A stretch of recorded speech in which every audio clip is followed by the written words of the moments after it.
O CRA Entrevista de hoje conversa com Mauro Osório, que é coordenador do Observatório de Estudos do Rio de Janeiro, na Faculdade de Direito da UFRJ. Tudo bem, Mauro? Tudo. Seja bem-vindo. Muito obrigado, prazer estar aqui. Que bom, é um prazer falar com você, principalmente quando a gente fala da cidade que a gente nasceu. E eu queria saber de você quais são os desafios do Rio de Janeiro nessa época de importantes transformações, de muitos eventos, de grandes eventos, né, de Comper, de pré-sal e outros assuntos que são significativos para a cidade. Tá. Bom, tinha um economista que até, infelizmente, faleceu recentemente, o André Organi, e que ele dizia, não, qual é o seu Rio? Quer dizer, na verdade, eu acho que a gente tem que discutir o estado do Rio de Janeiro como um todo, quer dizer, nas suas diversas variáveis. Mas o estado e a cidade passaram por uma crise, quer dizer, muito profunda, né? E essa crise, na verdade, ela é fruto de três coisas centrais, quer dizer, a transferência da capital para Brasília, que é a que dava o dinamismo para o Rio de Janeiro, e a ausência de estratégias regionais. A nossa tradição no Rio de Janeiro, pela história nacional do Rio, é pensar Brasil, é pensar mundo, não é pensar região. Então, por isso também que a gente tem procurado ter um foco para suprir essa lacuna.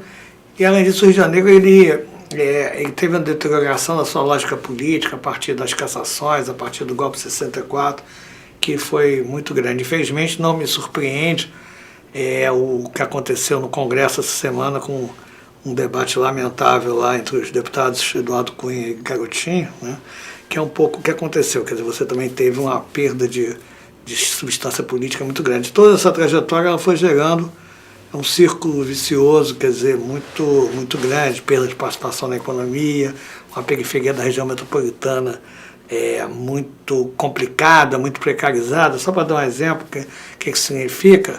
A cidade de Caxias, 40% das escolas públicas municipais não tem cano d'água. Depende permanentemente da ida de carros-pipas. A maior parte das ruas de Caxias não tem endereço. Não tem 1 quilômetro de esgoto tratado. A cidade de Itaguaí não tem 1 quilômetro de esgoto tratado. Não tem uma linha de ônibus regularizada. Então a gente tem, quer dizer, um cenário, quer dizer, de degradação, e que eu acho que os próprios moradores da cidade do Rio de Janeiro, da metrópole carioca, não têm muita noção disso. Então, na verdade, de uns tempos para cá, o Rio de Janeiro vem apresentando, quer dizer, melhoras, a área de segurança pública, quer dizer, melhorou bastante, a área fazendária no plano estadual, enfim. Então, eu acho que é importante a gente estar discutindo estratégias nesse cenário de mudanças, mas ainda de muitos desafios. Por exemplo, dependendo da solução que a questão dos royalties tem, o Rio de Janeiro pode perder pesadamente receita e pode voltar para uma situação de precarização e tal, infelizmente talvez até um novo ciclo vicioso. Então, quais são os desafios colocados? Esse é um pouco o que a gente está procurando discutir com a sociedade, está procurando influenciar, quer dizer, o debate também com o governo, na mídia e na academia. Esse é um pouco o nosso dia a dia. E o que é mais difícil influenciar? Porque aí a gente está falando dos líderes, dos políticos especificamente, que estão à frente de tudo isso, mas tem toda uma população que você citou aí que está meio, entre aspas, alheia à situação, é isso? O que é mais difícil, então? E na verdade também tem interesses, né? Sim. Também existem interesses, quer dizer, por exemplo, uma pergunta que pode se fazer ainda sem ter uma resposta definitiva. Acho que São Paulo hoje investe muito mais em metrô do que o Rio de Janeiro. Isso tem a ver ou não com o poder das empresas de ônibus e dos seus interesses, né? Enfim, então, quer dizer, na verdade, não é uma coisa simples complexa. Outro exemplo, por exemplo, as Olimpíadas de Barcelona e de Londres foram fundamentalmente na área central da cidade, que estava degradada e que foi recuperada por conta das Olimpíadas. A nossa Olimpíada, isso até acho que foi uma coisa que a gente influenciou no debate, ela é feita basicamente nós uma expansão da cidade de Janeiro, que é Barra, Recreio, né?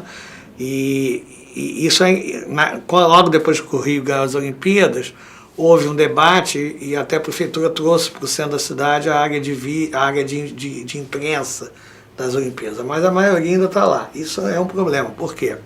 Porque, ao contrário do que ocorreu, quer dizer, nas décadas anteriores, hoje a população nas principais metrópoles mundiais e no Brasil também, o padrão demográfico já muda totalmente.